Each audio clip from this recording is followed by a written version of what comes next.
so you know that opposed. Do you have a little block you can stand on? Just don't stand next to my TV. That's true.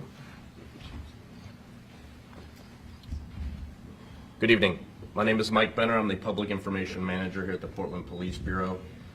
It goes without saying, thank you for joining us at this late hour. We're here to discuss the events unfolding on the Portland State University campus. What started as a rather peaceful demonstration has turned into criminal behavior, and we'll have a number of speakers this evening, starting with Portland State University President Cudd, followed by Portland Police Chief Bob Day, Multnomah County District Attorney Mike Schmidt, and of course Mayor Ted Wheeler. With that, President Cudd. Thank you, Mike. Good evening. As Mike said, I'm Ann Cudd, President of Portland State University. On Thursday, protesters began gathering in South Park blocks near the Portland State campus. The Portland Police Bureau intervened when the park closed, and the protesters went away. On Friday, protesters returned. Once again, the Portland police asked them to leave. When the park blocks closed, the protesters at that point relocated to the library portico. So they were there on Friday night. On Saturday morning, the Saturday Farmers Market, which I attend every week, I met with the protesters and talked to them. I asked them who they are. They said they were faculty, staff, and students, but also community members at that time. I asked them to please let us have access to the library open, to vacate part of the portico. I felt that they should be able to make their points known at that point, and they agreed to that. So over the weekend, we did not take any immediate action against the encampment. We wanted to avoid escalating the situation. We asked that the protesters allow access to the library. However, by this morning, Monday morning, the encampment had grown and has resulted in much greater property damage and intimidation of our campus community. So given the growing health and safety risk to our campus community and interference with our university operations, this afternoon, we, the PSU leaders, asked the protesters to vacate the library portico. But then this evening, following a peaceful afternoon protest rally on the park blocks, a group of individuals broke into Miller Library, the main PSU library, and entered the building. Other protesters remained outside the building, blocking access. PSU Campus Public Safety Office was on the scene, but due to the size of the crowd, was unable to enter the building to apprehend the suspects. Portland State University supports free speech. That's what we're all about. And we know that this issue, the war in Gaza, is important to many individuals in our community. And emotions are running high. Many feel that the injustices are just too large to ignore. And I understand this, but I cannot condone or excuse breaking and entering. I cannot condone the property damage that has taken place at PSU's library. I've proven that I'm willing to entertain debate and discuss the demands of the protesters, but I would ask them now to choose to engage civilly on these issues rather than to resort to violence and property damage. PSU has requested now the assistance of Portland Police Bureau to remove the trespassers from the library. I implore any students who are involved, who are in the library right now, to please leave the library peacefully and go back home. Thank you. So, good evening, and I think President Cudd outlined the chain of events pretty well this evening. We are strong proponents and all in agreement up here in the importance of free speech and public order events. And today, for the large part, was exactly what I would expect of Portlanders.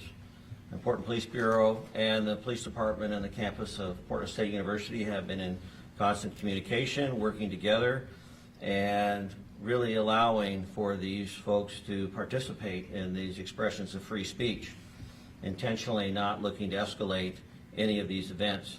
Unfortunately tonight, as President Cudd outlined, with the breaching of the library and the fortification going on at the library, this has now become a criminal event, and it's no longer considered to be a public order or free speech event, and requires a different type of response.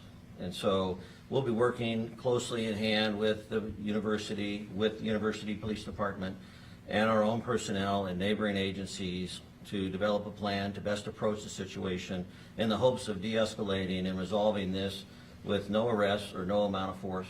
I echo the President's comments that if you are available, interested, in listening at this time to resolve this issue safely and quickly, would be to just simply go home at this point and allow the Portland State to restart the classes and the things that are needed to make the university function. We're always open to conversation, the Portland Police Bureau dialogue. We are constantly committed to working to protect everybody's First Amendment rights. That's important to us. I want to thank President Cudd, DA Schmidt, and the mayor for this unified approach on this late hour. I think it sends a very strong message to our community, our entire community. The expectation that we have for all of us, how we show up in these moments, is critical. And the behavior we're seeing right now, we cannot support as an effort to try and message in a way that's just really not consistent with the values of Portlanders. So I'm going to turn it over now to District Attorney Mike Schmidt. Thank you, Chief. Thank you, President Cudd and Mr. Mayor. Appreciate all coming together tonight on our unified approach. Like has already been discussed, I was disappointed to learn of the events taking place at PSU tonight. Our educational institutions deserve to be safe spaces and for our students and campuses to be able to function without fear or threats of intimidation or violence. While all of us up here are committed to working to protect freedom of speech, the actions taking place today with the occupation of the library have crossed the line into criminal behavior. I want to thank our law enforcement partners for their response and attention to this matter. They have my full support. I echo the Chief's directive to vacate the premises. Now, let me be clear, we will prosecute the cases. Pending review of evidence, of course, that was able to be collected, provided by law enforcement, I expect that felony charges could be filed depending on what evidence we gather, including burglary and felony criminal mischief, along with other potential misdemeanors. We'll review those cases as we receive them, and my office will be happy to provide updates on charges that we are able to issue. We've seen peaceful rallies and protests across the state and the country over the past few weeks, even today, earlier. And I encourage the people to peacefully make their voices heard. And if you're in the library right now, it would be a good time to leave and go home and continue this conversation in a civil matter. Thank you. I don't have much to add that my colleagues here have already stated, but I want to make it clear that we're unified. Universities are set up with the understanding that people go there to explore the competition of ideas, and that's a noble purpose. But when people engage in criminal destruction and acts of violence, that is no longer the debate of ideas, and that is no longer peaceful protest. That is criminal activity. And what I hope the public hears, and what I hope the people in the library hear, is that we are unified. The university, the city, the county, the prosecutors, the police, we're all unified. And we will not allow acts of criminal destruction or violence to carry the day in our city. Thank you. We have time for a few questions if you have them. And just address who you are, please remind us who you are, and then ask the question to who you'd like to speak to. Go ahead. Michael Russell from Oregon. Do you guys have a sense of how many people are in the library right now? It'd be a really rough estimate. I'm going to put that number between 50 and 75, and knowing that I could be completely off on that, but that's basically what we're believing. Go ahead, Ray. Oh, sorry. Mark Vaughn with the Portland Mercury. Do you, I know you said you intend to sort of put an end to this. Do you have a timeline for when police might be on campus and trying to enter the library and get folks out? No, I don't have a timeline. What I can tell you is that, we're going to be very methodical in our approach, that we have to make sure that there's proper procedures and policies in place safety-wise for everyone involved, not just members of the police bureau, but really, like I said, the safety for the entire community. So, this is going to take some time for us, and that's why we're also creating this space now for people to abide by the law and to leave and separate from this location. And will it be the public order team that responds, or do we know yet? No, it'll be members of the Portland Police Bureau in cooperation with members of Portland State University Police Department security team. Can you describe the property damage? I'm not entirely familiar with the property damage. I know there's been some spray painting and things like that. Does anybody want to address that specifically or not? Do you have any thoughts? Yeah, mainly, right now, it's graffiti all over the front of the library, going up to a couple of different floors of the library on basically all sides. Plus, there has been quite a bit of graffiti on several other buildings as well. And may I ask a follow-up to that? Some Jewish students expressed concern about the Intifada spray paint and other various sayings like that. What would you have to say to them? Yeah, so we are, all of the things that are written on the library are pretty vile, and they're pretty inappropriate. That said, we don't take, we are viewpoint neutral when it comes to protest, signs on protest, on signs or something. But when it comes to writing things on our walls, then that in itself is destruction of property. Anyone else? Courtney, go follow up? Can I? Yeah, Courtney again with the Mercury. I know the DA mentioned that there could be felony charges, but how does that even work? I mean, do you have a sense of how many people are students versus, just sort of protesters and allies, or how does that even work in terms of trying to formulate a prosecution? Yeah, so in terms of prosecution, it's about gathering evidence. So seeing, when the police are able to go in, see what kind of evidence that they're able to gather.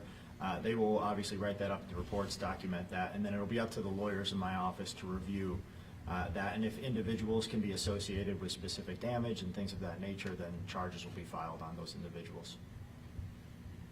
And is there surveillance I'm just curious, genuinely curious, is there surveillance around the library? No, we're not going to comment on tactics or anything at this time. Yeah, thanks. Final question. Did you mention neighboring agencies? Who else might be involved in this besides you guys and PSU? Well, we're just talking about mutual support, not in terms of the actual events on the campus, but I have reached out to our regional partners to just ask if they would be able to support, calls for service in case we have to pull Portland police officers. But in terms of activity on the campus, right now I'm anticipating that only to be Portland Police and PSU. But we have been in touch with our regional partners and OSP if needed. But right now, that's kind of the plan. All right, thanks a lot. Yep. All right, thank you for joining us tonight and being flexible and helping us share the message, and we will certainly be in touch. And thank you to our speakers. Thanks. Good night. Thank you. That's what I got to ask. Is Portland Police responding to other campuses as well? There's like 3 in the We haven't been asked to go in there. But I've been out reaching out to PSU president, I talked to the league president earlier this week, not since this started. But we're available to get this.